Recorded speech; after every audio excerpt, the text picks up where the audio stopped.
meritatissimo tributo per il Sambiase che si congeda in trionfo dall'eccellenza a suggello di una stagione da incorniciare. Ultimo banco di prova al Gianni Renda, lo Scalea che ha bisogno di fare punti per evitare il play-out contro la Morrone. Queste le scelte iniziali di mister Morelli: Giuliano in porta, Perri, Schirripa, Trentinella, Valentino Frasson, Strumbo, Cataldi, Solomon, Giarò, Crucitti e Umbaca. Arbitra Gregorio Polistina di Soverato, Quadivapolo Matteo Baracalli di Lodi, Francesco Paolo Grazie Paola. Passiamo al racconto di questa sfida grazie all'immagine a quella di Giuseppe Donato. Al terzo l'imbucata di Crucitti per Cataldi vede l'inserimento di Umbaca, palla arretrata e piattone sinistro del fantasista giallorosso che fulmina Calandra di prima intenzione. Al sesto i padroni di casa trovano l'immediato raddoppio, un lancio lungo per Cataldi, controlla in area e si gira sul palo lontano freddando per la seconda volta Calandra. Al 12° ci prova Schirripa a iscriversi nel tabellino dei marcatori, il suo mancino termina sul fondo. Al 19° battono un colpo i biancostellati, conclusione tesa di Mollo che sorvola la trasversale ai pali. 2 minuti più tardi il cross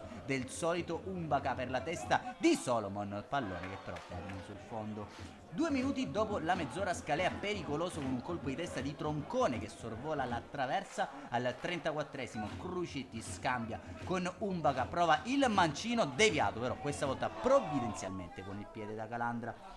Ultima emozione della prima frazione di gioco con Perri, illumina per Crucitti, prova il mancino a giro che fischia vicino all'incrocio dei pari. Va così in archivio la prima frazione di gioco, Sambiase avanti per 2-0, inizia con un cambio alla ripresa con Pirini, Trentinella a 3 minuti al rientro in campo e le formazioni. Umbaca ruba palla a sinistra, pesca sul secondo palo, Gialò libero di appoggiare in rete indisturbato. 3-0 al Gianni Renda di Lamezia. Continuano i cambi con Abayan e Costanzo che rilevano Gialò e Cataldi. 1 minuto dopo l'ora di gioco Crucitti per Costanzo, un tiro cross che beffa Calandra per il poker di giornata dentro Caputo in luogo di Schirripa. Al 68° Scalea pericoloso con questo tentativo che non crea grossi grattacapi all'estremo difensore Lametino. Nel finale concesse anche scampoli di gara al classe 56 Ricca. Ancora cambi con Frasson che rileva Perri. All'84° cross di Costanzo per Abayan che non trova la deviazione del 5-0.